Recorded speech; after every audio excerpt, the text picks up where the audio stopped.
It's Sports by the Book. Welcome in. Here from the South Point studio, along with Alex White. I'm Matt Neverett, rolling things along here on a Wednesday. In for Jeff Parles today, switching some days around as we get into the end of the college basketball season. Can you believe it? No. It is. Don't go there. We just had to get over the Super Bowl and football ending. Now you're already telling me college basketball is almost over. We are on the back nine. We are about I'll say 13 or 14 as we gotta get to the back stretch in a golf analogy. And normally Tuesday and Saturday, the two big days for college basketball, some real big games. But there's a lot of big games tonight here on a Wednesday, which we don't normally see. But as we get towards the end of the year, you'll start to see some more unique scheduling. And there is one game that everybody has circled on their sports betting calendar tonight, and it is a game that my partner Alex White is on, and of course, it comes to us from the SoCon. Take it away, Alex. Well, really, yes, this is my favorite bet, my best bet of the day. I don't think many people will have it circled, but now after I give you this, you might jump on it. Western Carolina plus 3.5. They are on the road playing against Greensboro here, but we've got revenge. Greensboro won the first matchup 85-82 in overtime. So I think these two teams are very evenly matched. I think this should be more like a pick. You're getting some value here. It looks like we're actually getting 4 points if you bet it here at the South Point.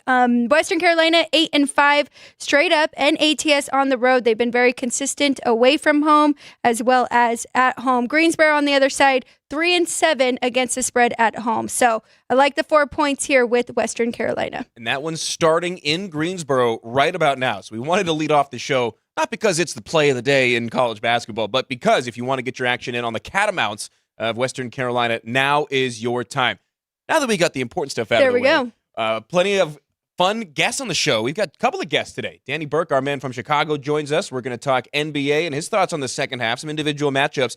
He's got a couple of finals exactas as well. I love his confidence on some of these. We'll talk to Danny here in about 15 minutes. And then Curtis Terry, former UNLV Runnin' Rebel basketball player and current color commentator on the radio side for UNLV, joins us from Colorado Springs. UNLV on the road taking on Air Force later tonight.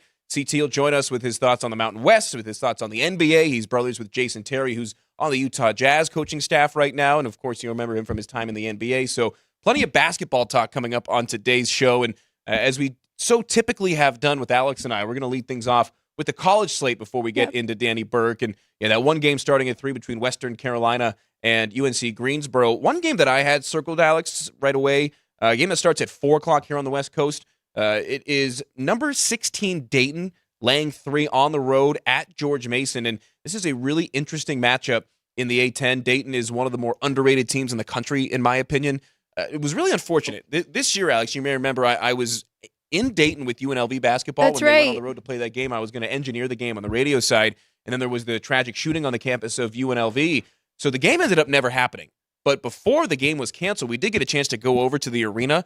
Really, really cool arena, and they've got one of the best home court advantages in the country. They're on the road tonight, laying 3 with a total of 134. I like the Flyers here for a number of reasons, one of which they just a much, much higher ranked team across the board in just about every metric. To summarize, Dayton 24th in the country in KenPom going against George Mason, who's barely in the top 100. They're 95th. Also, Dayton and George Mason play a super, super slow tempo, part of the reason why this total's at 134. Dayton 352nd in tempo. George Mason, burners compared to them at 330th in the country. Did you have a lean either way in this game? I would definitely look at Dayton here. I agree with you. I still think they are undervalued, underrated. George Mason 4-6 in their last 10, so nothing great. And 3 of those at home, but the teams that they beat at home barely beat the top 100, just like you said about them themselves. So now I think they're really upping it in competition with Dayton here. 3.5 is pretty cheap. And I got a question for you. At this point in the year, with the way the schedule has been, George Mason comes into this game having not played for a week. Where do you stand, especially in your numbers, on the rest versus rust handicap? Ooh, that's a great question. Really, I think at this point in the season, they're getting in a rhythm, and it's almost better just to keep it going, right? I think that rust actually does play a factor. Yeah, especially in a conference game like this. And like you said, you get used to playing Tuesday, Saturday, Wednesday, Sunday. You're playing 2 games a week for however long, and then all of a sudden, while it is nice to get the week off, you don't get to continue that same rhythm. And it does affect, and we've heard coaches talk a lot about, we just try to keep it normal, we just try to keep the same. It's impossible. Right. Because your routine is thrown off, and, I'm a creature of habit. I was even more so back when I was in college. These kids are, remember, 18 to 23 years old. You got to keep extending that second number as the guys stay later and later. But, these are young men that are, getting in their routine. And I think that's what's best for a lot of them. I know it was for me, and I wasn't a college basketball player whatsoever. 100%. I cheered in college, coached college cheerleaders, and that was one of our main things is the routine and keeping them in that routine. And they appreciate it, and they do better. They thrive on that, especially a nice structure and, what do we always say, winning mentality. What is it? Culture. Yeah. Culture. Having that culture built around them. And so I agree. It's the routine that these athletes need. I got 2 additional numbers for Dayton as to why I like the Flyers in today. You ready? Dayton, 6-2 ATS on the road this season. They come into this one also tied for first in the A10, so a lot more to play for. Dayton also 8th in the country at 3-point percentage. They're shooting just under 40% as a clip from a team, and they also commit the 15th fewest turnovers in the nation. So if Dayton gets a lead, I think they hold on in this A10 showdown. So from the SoCon to the A10, climbing the ladder, let's go to the SEC, shall we? Sounds good. I think this is the game of the night, in my opinion. 679, 680 on the betting numbers. Number 24, Florida, at number 13, Alabama. The Crimson Tide, 8.5-point favorites behind us. How about a 174-point total? This one expected to be a high-flying shootout. I'll tell you what, I'm not running to the counter to bet the under. I think that number is just right for these two. Bama's last home loss, November 28th. They are 13-1 straight up, 12-2 against the spread at home. But Florida, they've been playing really good, especially as of late. 4-1 straight up and against the spread in their last 5, shooting a whole lot better. This is going to be a great game between these two. It opened 8.5. I like that number a lot better. If you're going to lay it with Bama, we're almost getting to a point, if we get to double digits, where you might want to buy back on Florida. I haven't done anything yet in this one. Have you? I have not either, especially not at that 9.5 number. Yes. That's moved in the last couple of hours, so definitely something to keep an eye on. If it gets to double digits, I would throw some shekels on Florida just out of principle. This matchup, though, features the number 1 scoring team in the country, Alabama averaging 91 points a game. That's 90s NBA-type numbers. And against Florida, who's the number 1 rebounding team in the country. So it is strength on strength in the most obvious way possible. And one of the reasons why I think that Florida is actually going to keep this one close, and especially now at 9.5, I would lean to the Gators, is that Alabama plays one of, if not the fastest paces in the country. They are one of the quickest teams in all of college basketball. Florida's not that slow either. Florida plays a very fast pace, and I don't think that Alabama will be able to overwhelm Florida as much as they have with some other opponents. Very interesting. Now, Alabama really needs to turn it on defensively, especially getting late into the season, getting ready for their conference championship and going into the tournament. That's where they really struggle, right? And we were talking about some metrics on what we've seen with past winners to win it all, and Bama is just outside of that for all those metrics, especially defensively. Yeah, we'll talk about those numbers here in a moment. Just looking at KenPom, though, Alabama, number 1 in adjusted offense, as mentioned, the highest scoring team in the country. They play at a stupid fast tempo as well. They're number 72 in adjusted defensive efficiency. So to your point, that is the big challenge for Alabama in a game against a high-powered Florida team. I think rebounding travels a lot more. People say defense travels. That's always the case. I think rebounding may travel better than defense in this case for Florida. I like it. We'll see. It should be a great game between these two. And as we both mentioned, if it keeps creeping up, it's going to be a time where you can take those points with the Gators. I think about it now. I think 9.5 is a good number to try and get. If you can get the 10, and you may just wait. This one's starting at 4 o'clock, so you've got about 52 minutes, 51 minutes. My clock just turned to 3:09 here on the West Coast. But yeah, if this one gets to 10, I think I'm in on Florida during one of our commercial breaks for sure. I think I am as well. So shop around on that one. Another major conference game that Alex likes is Clemson at Georgia Tech. That game also starting at 4. Clemson -8, 146 on the total. You got Clemson at a shorter number, though. I did, and I didn't give this one out earlier because of the move. So I got Clemson -6.5. I don't like it here at 8. It's hard to cover these big numbers, and on the road is even tougher. But Clemson, we've got home revenge here, kind of like my other game. Georgia Tech, one of those funny teams, right? They are at the bottom of the ACC with big wins over Clemson, North Carolina, and who else? I think Well, it wasn't Duke. I think it was Duke. You know what? It was Duke because that was Duke's first conference loss of the year. Yes. So bottom of the ACC and those 3 big wins. So I think we'll see a great performance here from Clemson. Big step up, 8-4 straight up and ATS on the road this year. And Georgia Tech covered just 5 of their 14 home games. So I like Clemson. I liked it a lot better at 6.5. I would just stay away, miss the best number at this point. You ready to go even further down the ACC standings? I am, yes. Notre Dame traveling to Louisville. The Cardinals laying 3. 136 is the total. This one also starting at 4. Notre Dame has one true road win this season. Do they get their second tonight? I have no interest in betting this game between these two. So it's between Georgia Tech and then these two. They're fighting to see who is the bottom of the ACC. So this is going to be a tough game. I would lean towards the home team here. I don't like it at 3. It opened about -1.5. So it looks like the bettors like Louisville as well here. But I mean, according to Ken Palm's numbers, Notre Dame is slightly better than Louisville, but you just mentioned it, one true road game. They're only 4-10 in conference, and 2 of those wins were over Georgia Tech, so that doesn't give me much confidence here, but nothing for me. Anything for you in this one? A lean to the home side. I think Louisville, Notre Dame coming in off of back-to-back wins. They have they're 4-10 of the ACC total, and as you had mentioned, those 2 wins against Georgia Tech amassing for half of that. I think this is a good sell-high moment on the Fighting Irish. I think that they're playing about as well as they have all year, and something's got to give. I think not too many go into the KFC Yum Center there in Louisville and play their same type of game. I had to get that in there. That's the worst arena name in college sports, by the way. It's a KFC? KFC Yum with an exclamation point center. That's right. I have seen that. Just the worst. And anything on the total in that one? I would lean over, especially behind us. You can get it at 134.5. Notre Dame plays crazy slow. They're 341st in tempo in the country. But Louisville actually plays relatively quickly, 61st in tempo, according to Ken Palm. So they play a pretty quick style overall, and I think if they can get up, they'll use that home advantage to continue to score. They're 177th, or 157th, beg your pardon, in offensive efficiency on Ken Palm. So not sharpshooters by any stretch, but efficient enough against a team like Notre Dame. Is, like I said, I think this is a good sell-high moment on the Fighting Irish. So I would lean Louisville and make it a play to the over. We'll see. This one gets going at 4 here on the West Coast. We'll do one more before we bring in our man, Danny Burke. How about it? It is a really, really interesting matchup in the Mountain West tonight. We'll also talk with our later guest, Curtis Terry, about this game because I want to get a couple different opinions as number 22, Colorado State, travels to the Pit in Albuquerque to take on New Mexico. You want to talk about a home court advantage. New Mexico, historically, one of the best home teams in college basketball. They won their first 11 home games of the season.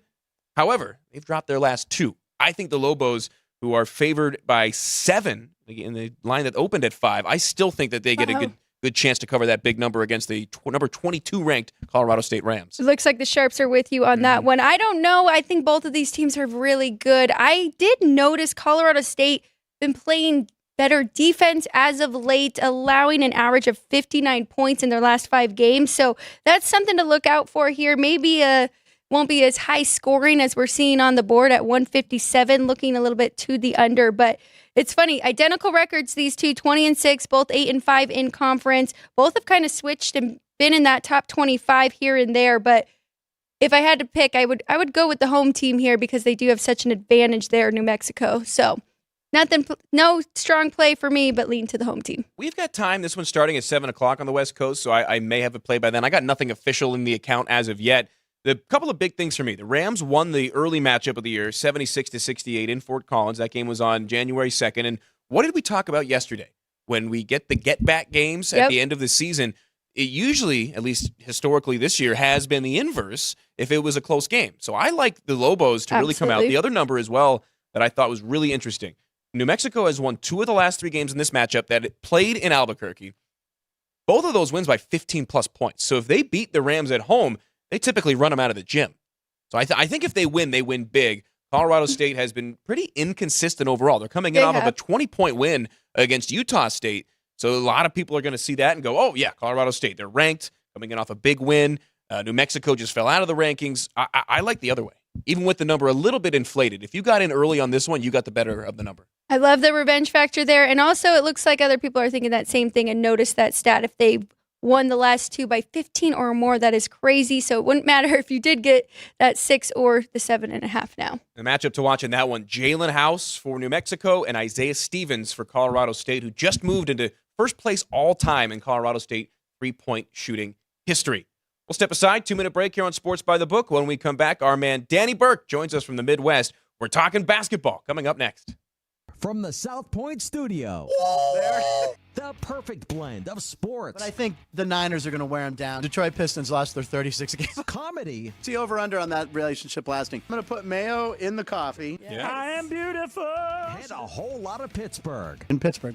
Pittsburgh. Yeah. Pittsburgh. Join Ryan McCormick. That's at least 2 picks outside of our own in the first round next year. Oreo. And host Frank Nicotero.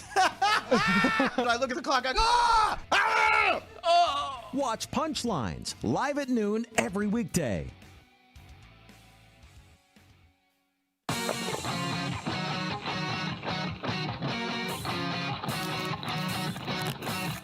Once you've satisfied your hunger, get ready for more of the hottest casino games in Vegas. Our 24-hour, 30-table non-smoking poker room proudly hosts all the most popular poker games with a variety of betting limits. Visit the poker room for a schedule of daily tournaments. Whether you're going to hold 'em or fold 'em, the best place for poker is at South Point Casino.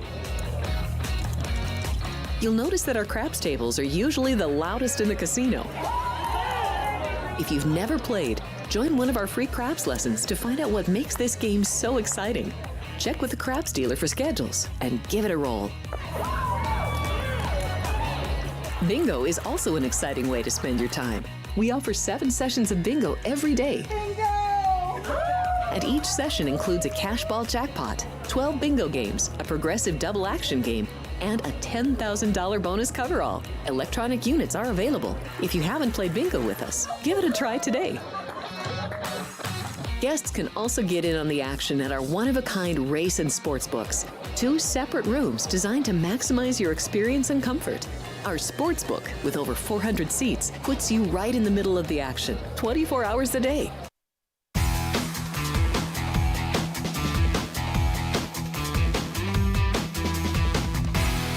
Welcome back in. It's Sports by the Book along with Alex White. I'm Matt Neverett coming to you from the South Point studio. Be sure to like, comment, subscribe. We're trying to drive the subscribers up. Or drive for 2,000. That's right. Well on the way, and we love to hear from our fans, our bettors. Give us your best bets of the day as we continue on here on Sports by the Book. And continue on, we will with our man Danny Burke joining us from Chicago. Danny, thank you for joining here on a Wednesday afternoon. And as we just got done taking a look at some of our favorite games from the college slate, we'll turn our attention to the association and take a look at some professional games. Before we get into it, we talked with Steve Jones Jr. yesterday about his thoughts on the NBA All-Star Game, the NBA All-Star Weekend. My opinion is the weekend itself is great. It's a phenomenal showcase for the league, for some of the top players, for some of the media that's involved. But the game itself, I love the three-point contest, love the dunk contest, everything else. The game itself needs a change. Are you in that same camp? Yeah, and you really have to be. And I'm still one who watches the All-Star Game most years. I'm not giving it my full undivided attention per se, but you have some of the best athletes in the entire world all on one court, and every now and then you'll get an awesome move, an insane dunk. Damian Lillard hit a couple half-court shots, and sometimes they go back-to-back. So it is a thrilling game when these guys are trying to be competitive, or at least individually they are. Collectively, seldom does that happen. It's been, since like the 2020 All-Star Game to where they were really going back and forth. But you're right. I mean, the NBA All-Star Weekend should be as good as baseball. Baseball, I still think, is the best. But the NBA should be right there with it because of the talent that's showcased with the celebrities you bring on, the passing they try to do and the skills competition, and then the three-point, that one still stays competitive. Slam dunk contest is tough. LeBron, I kind of do fall into the camp of saying that he ruined it to a certain extent, but that's only half the issue. The other half is there's only a finite amount of dunks that you can do year after year after year until everything virtually is taken. So that is what it is.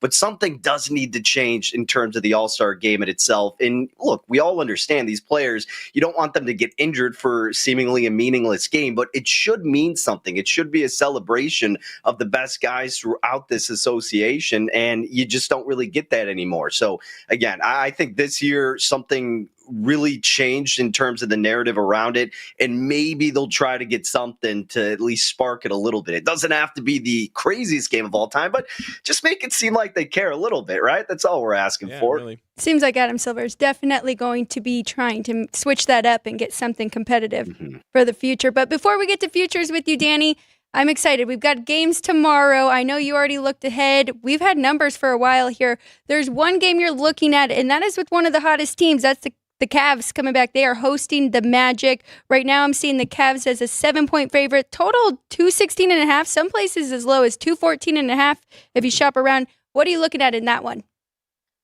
Yeah, Alex, you mentioned the total, and that's where my direction is pointing toward. And I'm debating whether or not I want to narrow it down to the first half or for the entire game for my assessment with this total. Now, I agree with the market movement. Like you said, could be as low as 214 in some shops, and that's where I would head toward, this game being lower scoring.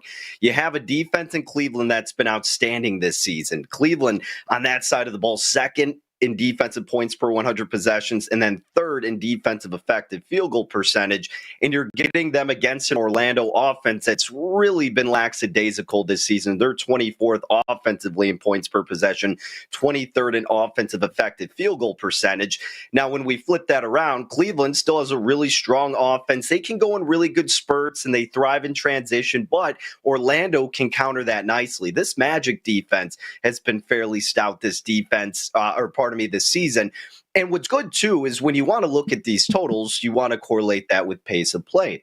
And both of these teams are at the bottom of that category in terms of pace of play. If you look at Hollinger's stats on ESPN, they do a good job of listing that out. And Orlando ranks 24th in pace of play. The Cavs are 23rd. And again, the reason that I'm kind of looking at the first half more so is because after getting up off the couch after this long All-Star break, maybe these guys are a little bit slower to ease into it. The play's a tad bit more sloppy. I think it's going to fall into the category of them being more rusty versus rested, to which would provide more offense, you would think. So again, I'm definitely looking at the under. Not sure if I'm going to narrow it down to the first half and then thinking they just figure it out in the second half, and it's kind of a lower total, 216 in general. So that's why, based on wherever these first half numbers are, I may narrow it down to that, but definitely trying to get involved in the under to some capacity. Joined here on Sports by the Book by Danny Burke at Danny Burke5 on social media. And Danny, just taking a look at this schedule on Thursday, first day back for just about everybody from the All-Star break. It looks like there was some very intentional scheduling as far as some of these matchups. And one game that certainly falls into that category is the game that you're taking a look at. Lakers at Warriors, and the Warriors a 4 or 5 point favorite depending on where you look. I think the NBA schedule maker is happy that they made this one, and it should be a competitive matchup. A lot of Lakers and a lot of Warriors involved in the festivities last weekend. Yeah, no kidding. I mean, this is a great spot to have these two teams battle it out once again. And the first time they met, it was one for the ages. I mean, double overtime. I think the Lakers ended up on top, like 145 to 144. And now we see Golden State at home the second time around, laying about 4.5. And look, I prefer Golden State in most settings against this Los Angeles Lakers team, but the games coming back from a longer layoff are a tad bit wonky. And I think based on what we saw with this first meeting and meetings in the past in general, when these two teams meet, it has that playoff type of atmosphere. These are the type of games that LeBron James and Anthony Davis are going to get up for. So if we can bank on them being healthy, and we all do, we got to update these injury reports because with the NBA, it's always hectic left and right up until tip-off. But catching 4.5 seems a tad bit steep, so I'd lean toward taking the points. But where I may end up in terms of a bet for this game, guys, may revolve around the player prop, something that I delve into all the time. And again, we're going to have to wait till it populates more consistently, but Anthony Davis, speaking of which, he could have a good matchup here. He knocked down 29 points in the first go-around, and the reason that he could thrive in this setting once again is because the majority of his shot attempts coming from mid-range, 45%, and then also at the rim, 49%. The Warriors, they're dead last in terms of defending from mid-range. They're allowing the most shot attempts there and then allowing opponents to make the most from mid-range throughout the NBA. They're also not that great at the rim either. They rank 21st defending the rim. Opponents knocking about 67% of their shot attempts there. So Anthony Davis is someone who could certainly thrive in that setting. And then if we flip it around, Steph Curry had an amazing game the first matchup. Not shocking there. I think he put up like 46 points. What was insane is that he attempted 21 three-pointers, but we know that's what they love to do, and especially against the Lakers defense that is allowing opponents to shoot 38% of their shot attempts, which ranks 26, 38% of their shot attempts from beyond the arc, and then make about 38% of them, which ranks 21st. So if the opportunities are going to present themselves to a team like Golden State, you bet they're going to look to take advantage of it. They took 58 shots from deep in that first meeting alone. I get it. They played 2 overtimes, but still, that's just insane to think that many shots from deep. So if you do want to look at a prop for the Warriors, it seems obvious, but sometimes obvious is the way to go. Steph Curry should probably thrive. We'll be curious to see how high his 3-pointers made prop is, and then his points prop in general. But remember, it should be tightly played, and these teams probably view it more as a playoff type of atmosphere. So that's why it's understandably so. If you're going to invest in a guy like Curry, whose props are pretty high, this would be the matchup to do so. I love it. 2 great props in one matchup. Now you have one more game that you're looking at. Utah Jazz, they've struggled a little bit before the break. 1-4 straight up NATS. You're laying 9.5 with them at home to the Hornets. Total right now, 232.5. Yeah, and this spread is tricky to get on the side of with Utah. I mean, you could make the argument because of how bad Charlotte is, especially defensively. But Charlotte's been a new look team when they've added their new pieces on. They brought on Grant Williams, Seth Curry, Terrence Mann. They're on a little 3-game win streak here. But I'm not looking to get involved with this spread. I would be erring more so to the side of the total. We've seen it tick up a little bit. It is a steep one in the 230s. But these defenses on both sides are just absolutely horrible, guys. I mean, you look at Charlotte's defense, they're dead last in defensive points per 100 possessions, defensive effective field goal percentage, half-court defense, and then they're bottom tier at defending the 3-point ball as well. They're 29th. The only team worse is actually the Utah Jazz, who are dead last at defending opponents from beyond the arc, and they're also just as bad in a lot of those defensive categories. So I think this is with 2 teams that are more on the bottom of the barrel. Utah's still fighting a little bit, but this just seems like it's going to be a sloppy effort all around in the sense to where it's going to be defense at a minimal, adding to a lot of points. And with the higher spread there in favor of Utah, we're expecting them to be able to put the ball throughout the net. That's not going to be shocking. It's just, can Charlotte do enough to keep up? And because of the inability to have success on the defensive side from Utah all year, I believe we can get that, and it's worth a look at this total going over. All right, Danny, from the micro sense, we're talking tomorrow's matchups. Now to the macro sense, we're talking futures. You've got your eyes and your dollars on a couple of exactas for the NBA Finals that you're taking a look at. Would you mind explaining? Yeah, so this is something that I just bet yesterday, and I talked about this on my podcast a little bit if you kind of want the full breakdown, but trying to narrow it down a little bit with the explanation. When we hit the halfway point, that's what I want to really take a deep dive into the futures market. And look, that's not for everybody. A lot of people, you want to look consistently all season. I completely get it. But because a lot of my handicapping was focused on football, now it's transitioned to basketball. The break offered a time to do it. And looking into the championship numbers, I do more so of teams I cross out that I don't want to bet and then narrow it down to the ones I trust instead of doing it the other way around. And a team like Milwaukee don't really have that much confidence in. I know we've joked about Doc Rivers going there on this show before, but truly, I don't think that helps them whatsoever. Phoenix is another team toward the top of the list. Don't have that much faith in them. Lack of bench depth, just like last year, I think is going to impact them negatively once again. So it's not me saying anything outlandish. I do think the 3 favorites are the 3 true contenders for the championship. But it's not that tempting to want to take Boston at plus 250 to plus 280. The Clippers at about 5-1. You could have had them at so many better prices throughout this season. And then also you have the Denver Nuggets, who are in that range of about plus 475. I'm not knocking anybody if they want to take it now, but knowing what the value had been and knowing I'm kind of getting late to the party, because I have confidence that it's going to be narrowed down to these 3 teams, I'm looking to seek value in that exacta market. I don't think anybody's overcoming Boston. I truly believe that. So I have enough conviction that they will be the team representing the Eastern Conference. And then again, I narrowed it down out of the West for a plethora of reasons, but keeping it shorter here with the Clippers and the Nuggets. So instead of betting them all 3 for their championship prices, since I already think Boston's going to represent the East, take the exacta of Boston over Denver. You can get that at 13-1 at some books. And then also Boston over over the Clippers at 14-1. Now, you may be asking yourself, well, why don't you also bet it the other way? Well, because Boston presumably is going to have the home court advantage in this series. They're power rated as the better team. They are the shorter shot to win in terms of the odds. So Boston presumably is going to be the favorite in that series. So if it's either Boston against Denver, Boston against the Los Angeles Clippers, I'll be sitting on either a 13 or 14-1 ticket, and then I can hedge or look to make a profit on their opponent, which again will either be Denver or it's going to be Los Angeles, and they will be the plus money underdog in that series because they won't have home court advantage. And based on the power ratings now, they're just the underdog in general. So I'm setting myself up further down the line, hoping it's going to be one of those two matchups, and then I can be sitting on a higher price ticket with the ability to still make a profit, given that I could get plus money on their opponent. So I've narrowed it down to those three teams, and I think that's a way more valuable way to attack it than chase these shorter prices that we see present now. Not just saying this, those would be the three teams I would want to look at. And I'm with you on the Boston side. I like really it. do think that they come out of the East. So tell everybody where they can find your podcast so we can get the full breakdown.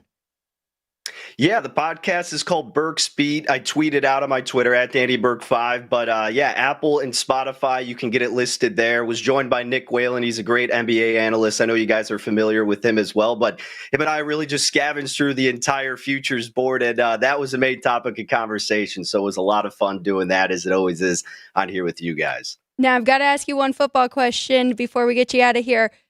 Justin Fields unfollowed the Bears. What does that mean? Do you take anything from that?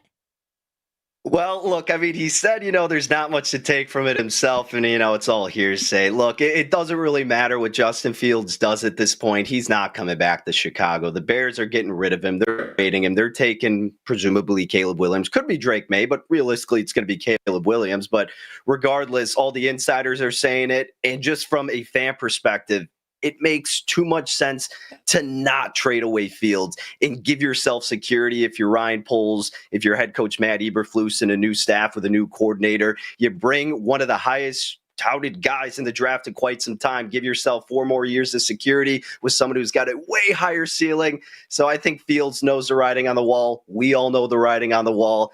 Whether it is because of that or not, to me, it's whatever at this point. He also said he picked LeBron over Michael Jordan in the debate on that same podcast. So I think that really solidified everything for Bears fans saying, all right, we're done with Justin Fields. Time to move on to Caleb Williams. Hey, I literally said the same thing on this very show yesterday, but I'm also not a Chicago Bear at the at this particular moment. We never know what could happen in the future, enough. but for now, I'm not a Bear. Saying that, yeah, that's blasphemous in your neck of the woods with that flag behind That's you. right. But yeah, Danny, thank you so much for joining here on your normal Wednesday spot. He's Danny Burke. You can find him on social media at Danny Burke 5, host of the Burke's Beat podcast, burksbeat.com. Danny, thanks so much for stopping by. Yeah, you bet, guys. Take care. Always appreciate it. And Thank you, thank you. Danny. Always appreciate you too. Yeah, he's got some great insight. And as a coaster, I've only really ever lived on the East Coast and the West Coast. I love ribbing Midwesterners when I can. So I love having guys like That's Danny. right. No, he's one of the best and always good. The main reason I like ribbing the Midwesterners is because they just have not had a lot of success as of late in the professional ranks. Yeah, so outside you can do that. outside of those Kansas City Chiefs. That's about it. Midwestern in terms of recent championships. Denver does not count as the Midwest. We're about 8 minutes away from having Curtis Terry joining us, former UNLV running rebel and current UNLV color commentator on the radio side. But I wanted to get into it. We've been talking for the last day, kind of hinting at this college basketball system that has produced every national champion except for one since the year 2002. And it is a unique system. You know I'm a numbers guy. You know I love trends, and you know I love historical numbers to back all those up. So I wanted to get this in and get your thoughts on this, Alex. So the numbers that I have found is that since 2002, again, every team to win the national championship, with one exception, has had an adjusted offensive efficiency on Ken Palm of over 112 and an adjusted defensive efficiency of 94 or less. So again, 112 offensive efficiency, 94 or less in terms of the defensive efficiency. Right now, there are 6 teams in the country that match this system. You're gonna like one of them. So the 6 teams that match that system, 2 in the Big 12, Houston and Iowa State. The 2 in the SEC are Auburn and Tennessee. You've got Kansas, actually, so 3 Big 12 teams, and San Diego State. So again, San Diego State, Kansas, Houston, Iowa State, Auburn, and Tennessee. Those are the 6 teams that match. You've got one future on one of those teams. I've got Iowa State. So hanging on to that one. Is there any teams that you're surprised that aren't in that? Honestly, surprised that a team like Purdue is not in there Me with the way that too. they play defensively. Now, what I did too was took a look at KenPom. I extended one of the criteria because there Okay. were a lot of teams that fit the criteria. If you extended that defensive efficiency from 94 or less to 97 or less, which in the scale of KenPom, if you know anything about it, that's not that big of a difference. Right. But there are an additional 1, 2, 3, 4, 5, 6, 7 teams that fit if you Okay. move that criteria 3 points just on the defensive side. That's how tight these margins are. So the 7 teams that match, if you extend it, again, from 94 or less on the defensive side to 97 or less, Purdue, UNC and Duke, Creighton and Marquette, Michigan State, and St. Mary's. Wow. So I would say between those 7 and the other 6, I would say between those 13, there's a very, very solid chance. I would say, 80 to 90% that one of those 13 are the national champion this year. Was UConn in the original? UConn was just on the outside. No, UConn's Wow, not in so either of those. UConn didn't fit either of those. No, let me see. UConn is just outside because I remember writing it down that they were just on the outside before. So UConn actually, thank you for calling me out on that. They're 96.2 in the defensive efficiency and well above at 125. So UConn actually is in that second group. So there's now 14. Okay. So, and it is pretty much a who's who of the top 10 right now. Oh, yeah. UConn, Purdue, Creighton, even with the loss, Marquette, even with the recent loss. All of a sudden, here comes St. Mary's as world beaters out of the WCC. And we talked about it yesterday. Gonzaga's in trouble. It looks like unless they go on a run here and have just that name recognition come tournament selection time, that the WCC may be a one-bid league. I know. I agree. That game was a great game yesterday. San Francisco, oh my gosh, they played so well. But that was St. Mary's without Joshua Jefferson, one of their best players, best shooters on the team. So we'll see what happens. I don't think it's a serious injury. It sounded like he should be back. I'm excited. Will you be going to that WCC tournament here? I will not, only because of the work that I do with the Mountain West and the Big West. Okay. So it's you'll be at those too. Unfortunate because that is all of a sudden becoming a really, really hot button ticket in town. Yes, with, it is. I think now, 6 college tournaments here now? Is it 5? Is it 5 or 6? You got Mountain West, Okay. Big West, WCC, WAC, And Pac-12. Pac-12 for one more year. I think it is just those 5. Okay.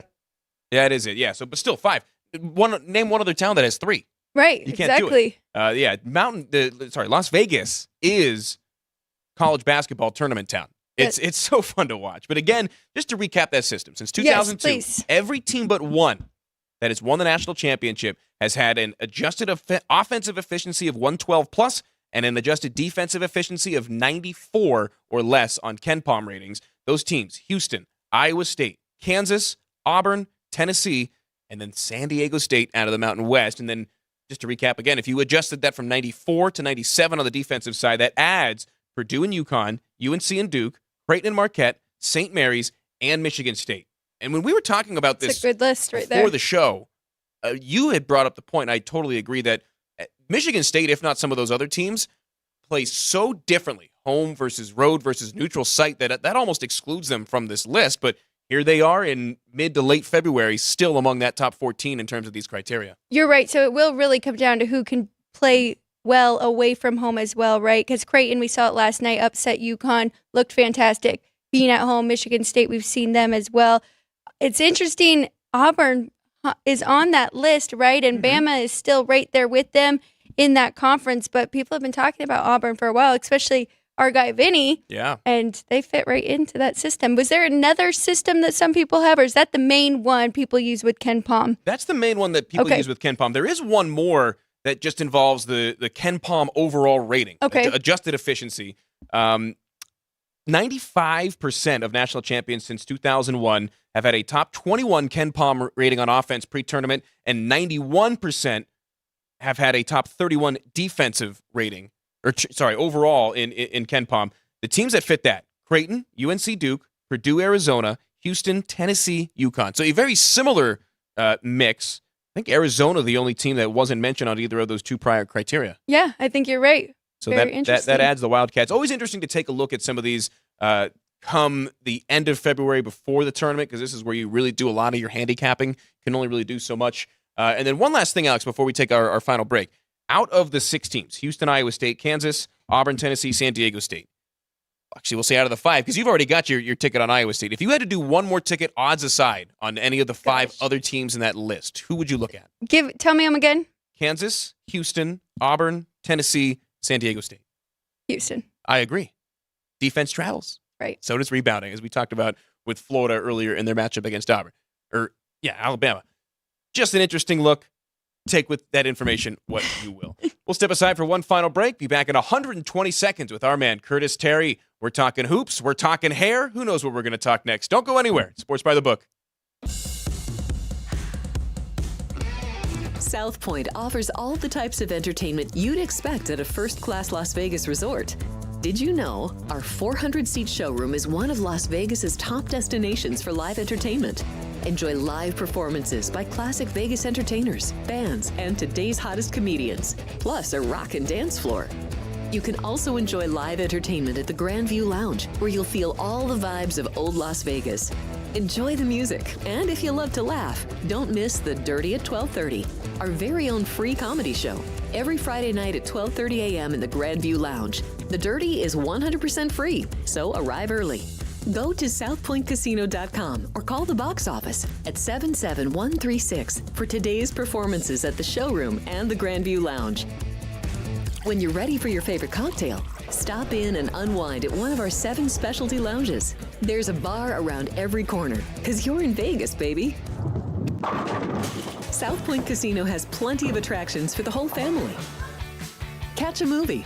Our 16-screen movie theater includes 2 XD Extreme screens for the ultimate in viewing, sound, and luxury. After the show, treat the family to a variety of treats at our old-fashioned ice cream parlor, Kate's Corner. We scoop up a variety of creamy concoctions, including smoothies, hand-dipped cones, milkshakes, malts, sodas, and sundaes. At Kate's, there's something for everyone. And if you've still got time to spare, our bowling center might be right up your alley. Voted Best of Las Vegas, it's a great place for friends and family fun.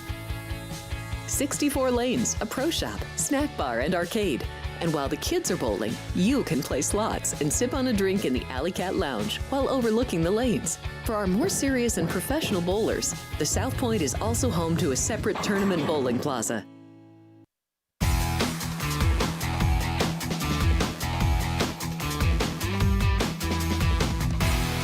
We are back here on Sports by the Book from South Point Studio. She's Alex White. I'm Matt Neverett. And now we bring in our guy, Curtis Terry, former UNLV running rebel and current UNLV color commentator on the radio side. And CT, before we get going with anything, I want to flash a graphic here, let you take a look, and let you answer to humanity. The crime against humanity that you have committed, CT, is getting rid of the flowing hair from your playing days. Take a look at that. That's the best hair in hoops circa 2007, huh? Yeah, that might even last right now too. I mean, that's some good hair right there. And there's no product in that. That was all just shampoo, conditioner, just a little shake and an air dry. And so, yeah, those were the good old days. You were the original shake and bake, huh? We were we were talking you and I a lot last time I saw you at the Kevin Kruger radio show here in Las Vegas about how you would have been able to benefit from NIL back in your playing days. You would have gotten that Troy Polamalu Head and Shoulders sponsorship, correct? At least, or some Pantene Pro V or something. I mean, there's got to be something. I mean, these days with all the hair products out there, hopefully we could have got something in the door. But I think those days are kind of gone. The hair, I can still bring it back though. It's by choice now not to have it. I was going to ask. My last hair-related question was that a college haircut and you got rid of it right thereafter? Because I know you went and played professionally for a couple of years. Was that right after college, or was that after your playing career was done as a whole? You know what? It was actually right. I cut it and got rid of it before I got married. The wife at the time, she was a little jealous. She was jealous because my hair was so nice, and a lot of the ladies liked my hair, so I think I had to cut it just out of responsibility and maturity. But you never know. Maybe I'll have to bring it back someday and kind of see if I can have one last go around. The long hair and the long socks combo. I love it. Yes, very good. Tell us a little bit about your time at UNLV, because you were on that team that went to the Sweet 16, played for Lon Kruger, still really good friends with his son, Kevin Kruger, head coach of UNLV. But talk about your playing days a little bit. Man, I mean, like we just said, we have to go back in the memory bank for that one. But those are some really good times. Obviously, I played there for 4 years under Coach Lon Kruger. Had a great experience and learned a lot of good things from him.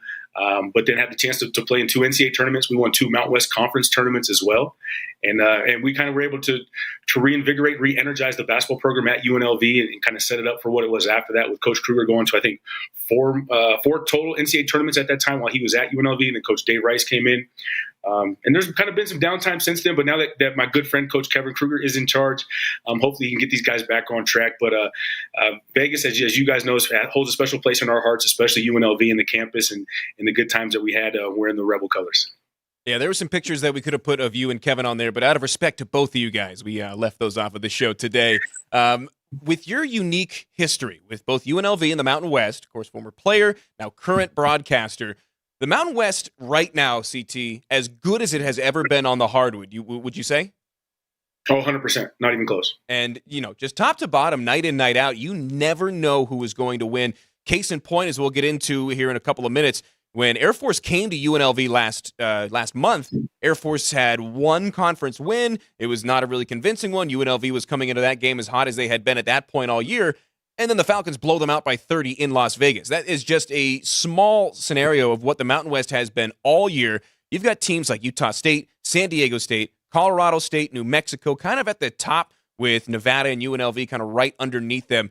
Right now in the Mountain West, because of the way that they just cannibalize themselves, it's hard to say, and you can get a different answer from everybody that you ask. In your mind, CT, who is the number 1 best top team in the Mountain West Conference right now? Oh, that's a hard one to say. But yes, this is a conversation that we all have all the time, especially with the Mountain West. And I would agree it's probably the strongest year that the conference has had from top to bottom since its inception. I mean, over 25 years ago. And so I think that's a good thing for the conference. It's a good thing for the school, for the universities. Before last night's game, I would have said San Diego State was the best team, just because of what they've done historically, going to the national championship game last year. And I think that holds a lot of weight and a lot of credit. You've got to beat the champs if you want to be the champs. And so still, until they lose in the conference tournament, they would be my favorite. But I think any given night, anybody can beat anybody, and the Mountain West has shown that. And unfortunately, that's typically what happens in the Mountain West. They tend to pick each other off. And by the time you get to the end of conference play and in the Mountain West Conference tournament, there's a lot of teams that could have been in that mix but fall off just because of cannibalism, so to say. And CT, from one conference to another, you're from the Pacific Northwest. You still have a lot of ties, and you're up in Seattle all the time. I know you're big into the Pac-12, and right now it is a dogfight atop the Pac-12. You've got Arizona at 11-3, Washington State, the Cougars, a half game back at 11-4 in the conference. With the Pac-12 right now, it is different than it has been. Obviously, the last year of this conference, as it has been historically, but a team like Washington State all of a sudden coming from where they've been the last couple of years and now competing with Arizona literally night in, night out for who can come in first in this conference. What is it about this Washington State team that you've seen that leads you to think that they can defeat Arizona in the regular season standings? You know what? I think it's just the way they built their program. I mean, in terms of bringing in their coach, and it's just kind of, you've got to reestablish and rebuild your culture. I mean, Washington State, to be honest, they haven't been good since Tony Bennett left and went to Virginia. Just calling a spade a spade. And when he was at WSU on the Palouse, they did a lot of great things. They went to a lot of tournaments, but then it's kind of obviously fallen back. And WSU is known to be a football school. And so obviously those schools that have those football focuses, they kind of take a back seat when it comes to other sports, especially basketball. But for now, for WSU to be in the mix and at the top of the mountain or at the top of the Pac-12, that obviously speaks a lot for them.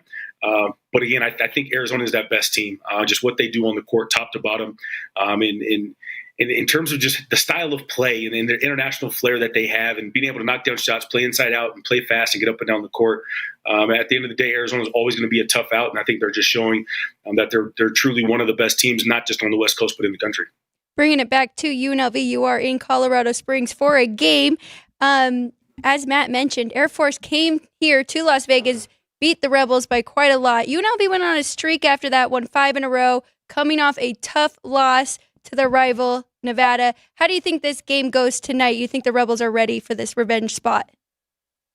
They've got to be ready, Alex. I mean, for the Rebels to suffer the loss that they did at the hands of the Air Force Academy back in late January by 30 some odd points and giving up 90 points to Air Force. That's two things that typically don't happen. Is Air Force doesn't rarely score 90 points, let alone do they beat somebody by 30 plus points. And so for those things, it kind of had to be a perfect storm. And in the way they play in terms of the Princeton-style offense, just their focus and their determination and their willingness to stretch out possessions on both ends of the floor, you've got to be focused, and it's more of a mental game against the cadets here at the Air Force Academy as opposed to an athletic, physical game.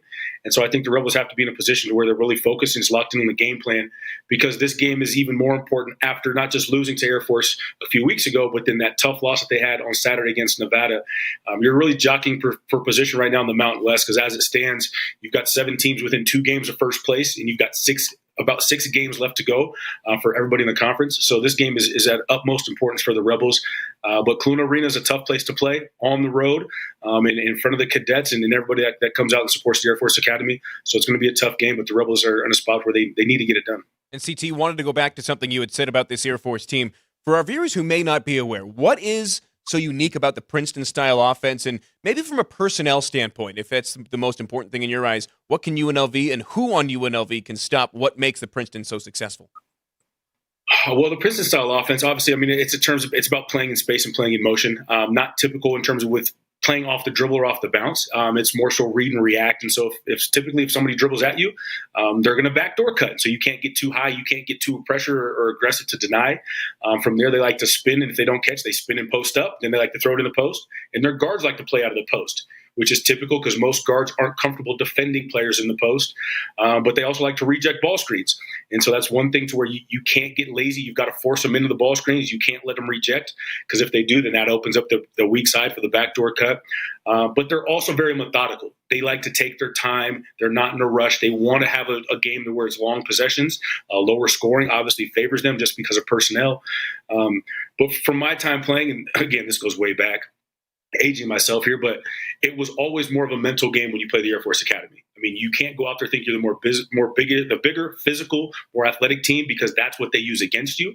You've got to be disciplined to knowing the scouting report, to the players, and what you have to do to achieve to be successful. And I think that's what got away from UNLV a little bit, because if you get down against Air Force, you feel like you're pressured to come back in one fell swoop. There's no 5-point plays, unless you're the Utah State Aggies and somehow they made a 5-point play. I knew that was coming. You can't get it all back at one fell swoop, and so you've got to be very disciplined. And I think that's where you have to use your mind. It's a mental game, and I always pointed out that these kids at the Air Force Academy, they are cadets. And so the way that their lives are regimented, it's very strict, and it's very by the book and scheduled out. And so they have no problem following the script and sticking to what needs to be done. And I think that's where they get an advantage over a lot of people, especially on the road, because if the football team comes out, they fill that student section and the cadets are in the building, that place is loud, they're on top of you, and it's a hard place to play. As a player, I never won there. And so I think that says a lot about how good they are at home. Wow. You never lost at the Pit, never won at Air Force. That tells you just how unique that environment is. And then UNLV, they won twice against New Mexico this year too, right? Yeah, Kevin Kruger's never lost at the Pit as a head coach. For whatever reason, UNLV is the only team with more, I think the criteria right, CT, was more than 3 games at the Pit. UNLV is the only team ever with a winning record there. That's crazy. With a winning record. And they're 16 and 15, and that's the best by far, yeah. And then, as you mentioned, UNLV falling in the final seconds on a 5-point play to Utah State for the uninitiated who don't necessarily remember that one. And I want to ask you this. I hope it's not like picking a favorite child or anything, but I'm just so impressed at D-Don as a freshman, what he's done at point guard. I like watching the Boone brothers together. I think they're great. And then Rob Whaley comes out of nowhere right now. He's in the starting lineup. Which player do you really enjoy watching and like has something different in their game that you've really attached onto this year?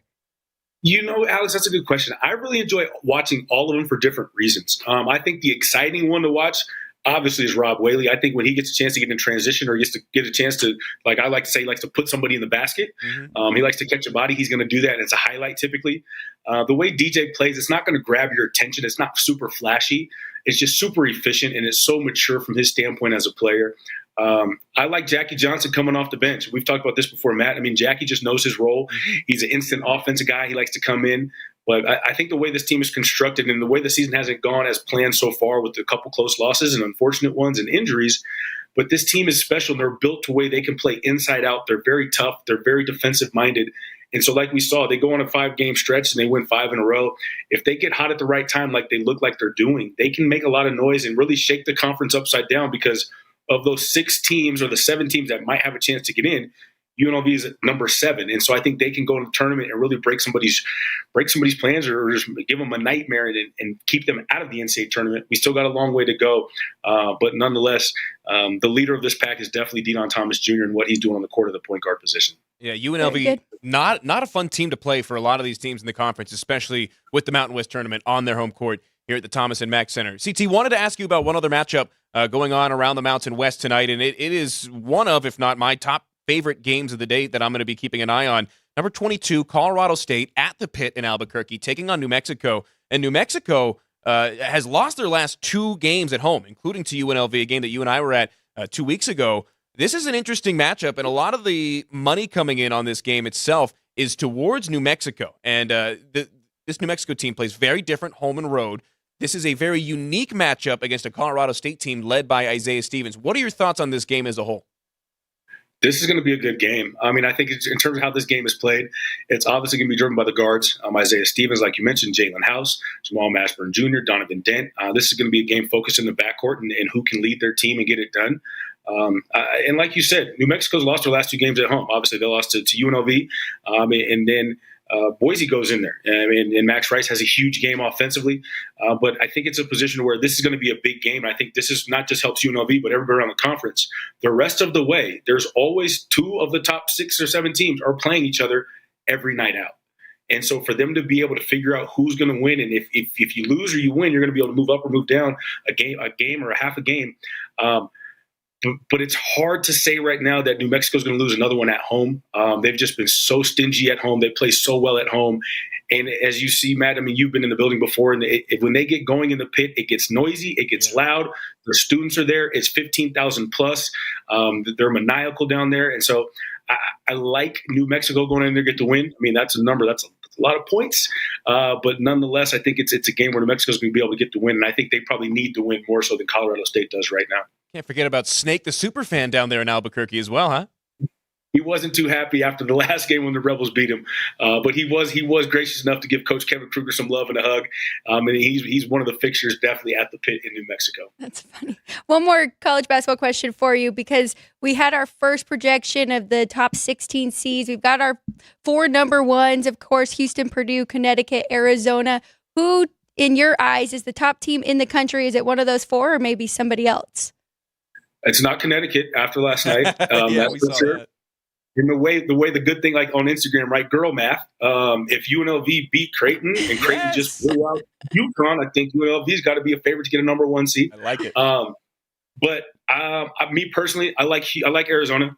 I also like Houston. So I think before you guys came back from the break, before you did that, Alex, you said Houston would have been kind of your other team. I like that as well. Houston's very well rounded. Coach Sampson does a great job. They're defensive minded. And they've got enough experience and have been there long enough to where I think they're about due to get over that hump and try to get that national championship. But the loyalist in me to Arizona, because of my brother and my sister both going there, I'm going to have to stick with the Wildcats. Unless, of course, they play the Rebels, then all bets are off. Of course. And that's actually a perfect transition for our final question, Curtis. Talking about your brother, Jason Terry, and now on the Utah Jazz coaching staff. The Jazz, after the final night of the All-Star break tonight, resume play tomorrow, welcoming in the Charlotte Hornets. The Jazz, almost double-digit favorites in this game. They've been kind of a topsy-turvy team, really top to bottom all year. Your guy, Jordan Clarkson, having an interesting year from the statistics perspective. What are your thoughts on this Utah Jazz team to this point? And are they a team that are poised to make a run in the West? If not, we don't have to tell Jason about it. Yeah, no, he'll probably find out one way or another. But they're a unique team, and I think obviously from the start, their organization is built and ran very well. They know what they're doing. Obviously, Danny Ainge is in charge there, and the young coach Will Hardy, what he's doing on staff there, and getting the kind of right mix of guys, and again building that culture in terms of what you need to do to be successful. And they've got a lot of young guys. But they're in a tough spot because I think they've got some guys that can win, but I think they're also a couple of pieces away. And I think the last 2 years, they've kind of been right there in the mix and made some deals at the deadline to where they get rid of some guys. And it's hard to maintain that, especially when you're talking about the teams that you're chasing aren't your typical teams that are towards the bottom of the playoff standings, but you're trying to chase down LeBron and the Lakers and Steph Curry and the Warriors. I mean, these are guys that you're trying to battle for that play-in spot. But I think the Jazz have a good chance. I just don't know if they're going to be disciplined enough and have enough experience to really finish this thing out, which for them is going to be unfortunate because I think they'll end up in a spot to where they won't get a lottery pick, but you're also not going to make the playoffs. So being in that limbo, in that middle ground, I think that's the worst place you can be in the NBA because you're not really taking the strides to be good and be in the playoffs, but you're also not bad enough to get the picks. So you're kind of in no man's land, and that's where you're kind of in a struggle, especially if you're not in a spot in a market to be able to grab and get those big free agents. So they've got a hell of a job to fix there, but obviously I'm going to support them. Was down there, spent a couple of days with my brother, saw 3 games, and so I'm definitely going to be rooting for the Jazz, and hopefully they can get it done. Yeah, we'll be keeping an eye on the Jazz in the second half and hopefully into the playoffs, because if you're not in that lottery, you kind of need to at least have that shot into the playoffs. Yeah. Well, CT, thanks so much for joining us. Curtis Terry, former UNLV run-in rebel and current UNLV color commentator on the radio in Colorado Springs tonight as UNLV takes on Air Force, looking for revenge in the Clune Arena. CT, thanks so much for joining us. Thanks, guys. We'll see you soon. Appreciate it. Thank CT, you. One of the best. That was great. A great show overall. A lot of basketball today. A lot of basketball. Just fine by us. Yes. Both in college and the NBA. Keep an eye on these games that are just about to get going here at 4 o'clock on the West Coast, 7 o'clock out there on the East. And that'll do it for us today, not only here on Sports by the Book, but for the South Point Studios. For everybody on the other side of the glass, Jerry, Caden, Ann, and the Drew Dog, for my partner Alex White, I'm Matt Neverett saying thanks so much for tuning in. Jeff Parles back in this seat tomorrow for Sports by the Book. Until then, so long.